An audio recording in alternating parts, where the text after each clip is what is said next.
मित्रों, मैंने एक वीडियो डाली थी कि men are from Mars and women from Venus.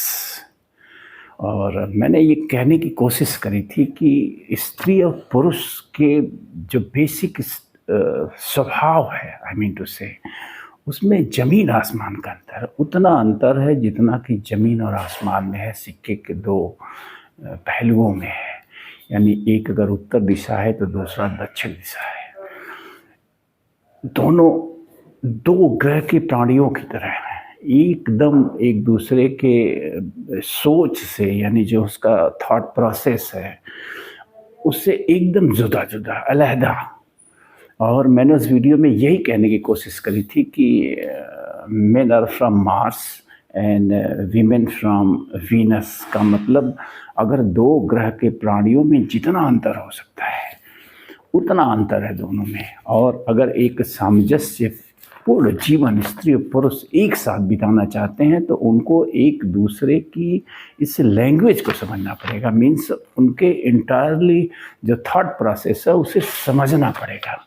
बिना उसको समझे ये कह सकते हैं कि स्त्री पुरुष के संबंध में वो सौंदर्य नहीं आ सकता है, वो कह सकते हैं कि निभ ही नहीं सकता है। और अगर आप समाज में देखें, दुनिया भर की मैं बात कर रहा हूँ, सिर्फ मैं भारत की बात नहीं कर रहा हूँ, दुनिया भर में जो है ये द्वंद्व स्त्री पुरुष का लगातार चल रहा है। ये कह सकते हैं कि बहुत बिरले हैं, कम लोग हैं जो इस चीज़ को समझ पाते हैं और उसके अनुरूप जो है ढल पाते हैं और फिर उनका जीवन सुंदर होता है। लेकिन शेष जो लोग हैं वो कह सकते हैं कि एक द्वंद्व में ही जी रहे हैं। वो थोड़ा हो ज़्यादा हो लेकिन वो द्वंद्व है। तो उसका सेकंड पार्ट ये है, मैंने जैसा कि इस फर्स्ट पार्ट में कहा था कि ये जो मैंने कहा था ना कि ये इंटायरली अलग हैं, तो इसको अगर आप साइंटिफिकली देखें तो साइंस भी प्रमाणित करेगा। मैंने कहा था कि इस टॉपिक पे बुक भी लिखी गई थी। मैंने पहले एपिसोड में उस बुक का डिटेल दिया हुआ है कि किस राइटर की वो बुक है। तो साइंस की अगर बात करें तो साइंस का ये मानना है कि Venus atmosphere is thick and dense. यानी जो शुक्र का वातावरण है, एटमॉस्फेयर है, वो भारी है, थिक है, मोटा है, डेंस है। यानी कि उसमें आसानी से सेंध नहीं लगाई जा सकती है। यानी उसमें प्रवेश करना कठिन है, थोड़ा सा मेहनत का काम है। और whereas that of Mars is light and tenuous means ये शब्द का मतलब है कि बिखरा बिखरा सा, टूटा टूटा सा, यानी कि लूप होल्स जहाँ हैं, जहाँ आसानी से इंटर किया जा सकता है। तो जैसा कि आप रिश्तों में भी देखेंगे कि किसी स्त्री के दिल में प्रवेश कर पाना बेहद ही कठिन है। वो थिक है, वो कह सकते हैं डेंस है उसका पूरा स्वभाव, और उस तक पहुंच पाना बहुत आसान नहीं होता है। आपको काफ़ी श्रम से गुजरना पड़ता है, काफ़ी समय लगानी पड़ती है। आप देख सकते हैं आज के प्रेमियों का संघर्ष देख के आप समझ सकते हैं कि कितनी मुश्किल से उन्हें गर्लफ्रेंड्स मिलती हैं। वहीं लड़कियां अगर चाहें तो ये जो मार्स वाले लोग हैं, इनका जो पूरा का पूरा एटमॉस्फेयर है वो पतला है और कह सकते हैं बिखरा बिखरा, टूटा टूटा सा है। यानी लूप होल्स है, वो जहाँ कहीं से भी चाहें जब चाहें इंटर कर सकती हैं। ये आप देखेंगे, ये आपको दिखेगा चारों तरफ, पूरी दुनिया में दिखेगा। लड़की किसी लड़के को अपनी ओर आकर्षित करना चाहे तो उसके लिए बेहद आसान है, क्योंकि लूप होल्स हैं मार्स वालों में और वीनस वालियों में लूप होल्स नहीं है। वो थिक हैं, वो डेंस हैं, वो एकदम कम्पैक्ट हैं। तो ये मेरा कहने का तात्पर्य यही था। और हिंदी में अगर हम अपने वैदिक शास्त्रों की बात करें तो जो वैदिक ज्योतिष शास्त्र है उसके हिसाब से शुक्र ग्रह प्रेम, भौतिक सुख और सौंदर्य का कारक ग्रह है।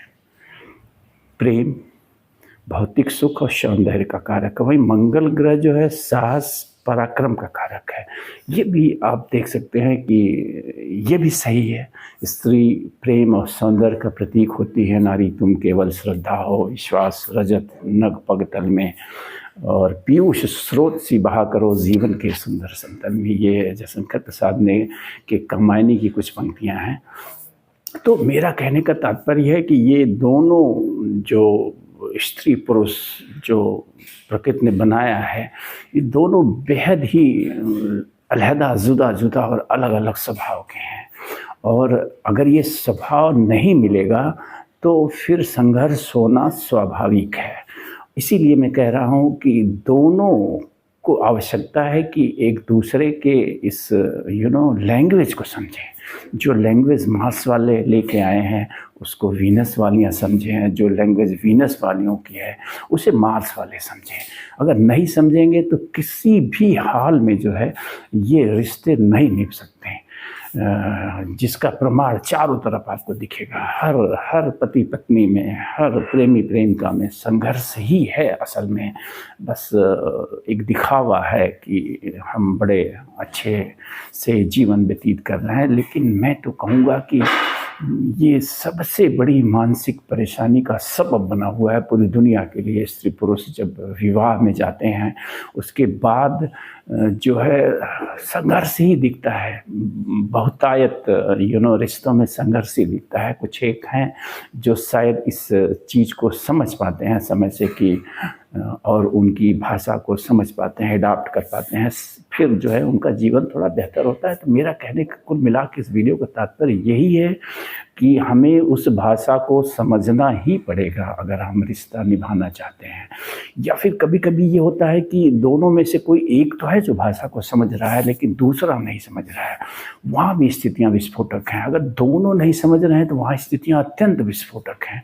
लेकिन अगर कोई एक किसी केस में समझता है तो वहाँ थोड़ा सी राहत होती है कि एक सामने वाला समझ रहा है। एटलीस्ट सपोज मार्स वाला समझ रहा है वीनस वाली की भाषा, या वीनस वाली समझ रही है मार्स वाली की भाषा, तो वहाँ कंप्रोमाइज़ होने की संभावनाएं बनी रहती हैं और जैसे तैसे गिरते पड़ते लुढ़कते जीवन, वैवाहिक जीवन व्यतीत ही होता है। लेकिन मैं यहाँ ये कहना चाहूँगा कि जीवन बहुमूल्य है, मनुष्य का जीवन बहुमूल्य है। और अगर शास्त्रों की माने, अध्यात्म विज्ञान की माने तो 84 लाख, अगर हिंदू वैदिक शास्त्र की माने तो 84 लाख योनियों में भटकने के बाद मनुष्य का शरीर प्राप्त होता है। और इसका अल्टीमेट गोल होता है कि हम इस शरीर के रहते मोक्ष प्राप्त कर लें, यानी उस परम शक्ति ईश्वर में विलीन हो जाए। लेकिन अगर ये छोटे छोटे जो अड़चने जो समाज ने बनाई है, जो सामाजिक अड़चने हैं, इनके चलते अगर आपका ये जीवन जो बेहद बहुमूल्य है अगर ये असफल होता दिख रहा है, तो मैं समझता हूँ कि समय रहते कुछ उचित निर्णय लेने में कुछ भी गलत नहीं है। अगर आपको ऐसा लग रहा है कि दोनों एक दूसरे की भाषा को नहीं समझ पा रहे हैं, तो समय रहते अपनी दिशा बदल लेने में कुछ भी बुराई नहीं है। और किसी ऐसे की तलाश में कुछ भी गलत नहीं है जो आपकी भाषा को समझता हो और जिसकी भाषा आप समझते हो।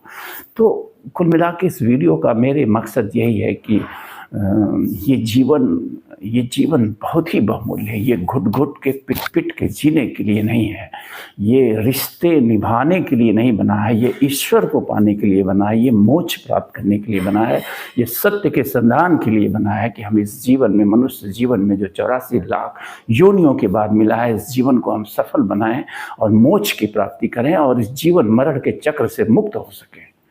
तो बस यही मेरा मकसद था। इससे अगर कोई हर्ट हो रहा है तो मैं उसे क्षमा प्रार्थी हूँ। मैं ये जो सामाजिक बंधन समाज ने बनाए हैं इसका विरोध भी आप कह सकते हैं एक तरह से, लेकिन मैं विरोध नहीं करना चाहता हूँ। या तो हम उन भाषाओं को समझें या जो मैं कह रहा हूँ उसको आप समझें। आई मीन टू से कि आप ये समझें कि आपके सामने वाला जो है नितांत अलग आपसे है, दूसरे ग्रह का है, और सामने वाला भी आपको समझे कि आप दूसरे ग्रह के हैं, तब तो ठीक है, नाइस, वेरी गुड। लेकिन अगर ऐसा नहीं हो पा रहा है तो अलग हो जाना, अलहदा हो जाना, जुदा हो जाने में समय रहते कुछ भी गलत नहीं है, क्योंकि ये जीवन बेहद कीमती है, बेहद कीमती है। सिर्फ एक और एक बार मिला है। जो समय, जो वर्ष हमारे निकलते जा रहे हैं जीवन से, वो दोबारा फिर से आपको नहीं मिलने वाले। एक एक पल जो आपके हाथ से निकल रहा है वो निकल रहा है। फिर 84 लाख योनियों में भटकना पड़ेगा। अगर आप वैदिक हिंदू धर्म को मानने वाले हैं तो 84 लाख योनियां, अरबों खरबों वर्षों तक आपको कीड़े मकोड़े जीव जंतु बन के जो है भटकना पड़ेगा इस ब्रह्मांड में। तो इसको ध्यान में रखते हुए मैं कहूँगा कि जीवन में अगर ऐसी चीज़ें हैं जिनका समाधान नहीं हो पा रहा है तो आप समाधान करना सीखिए। बी बोल्ड, लोग क्या कहेंगे इसे भूल जाइए, एकदम इसको दिमाग से निकाल लीजिए। लोगों का आपके जीवन से कोई लेना देना नहीं। आप अकेले पैदा हुए हैं, अकेले आप जी रहे हैं, अकेले ही आपको अपने सारे कर्मों का हिसाब देना है, अकेले ही मोक्ष भी प्राप्त करना है, अकेले ही ईश्वर में विलीन भी होना है। कोई भी आपके साथ नहीं जाएगा, नहीं जाएगा, नहीं जाएगा। That's all. अगर आप समझ सके तो समझें। धन्यवाद, नमस्कार।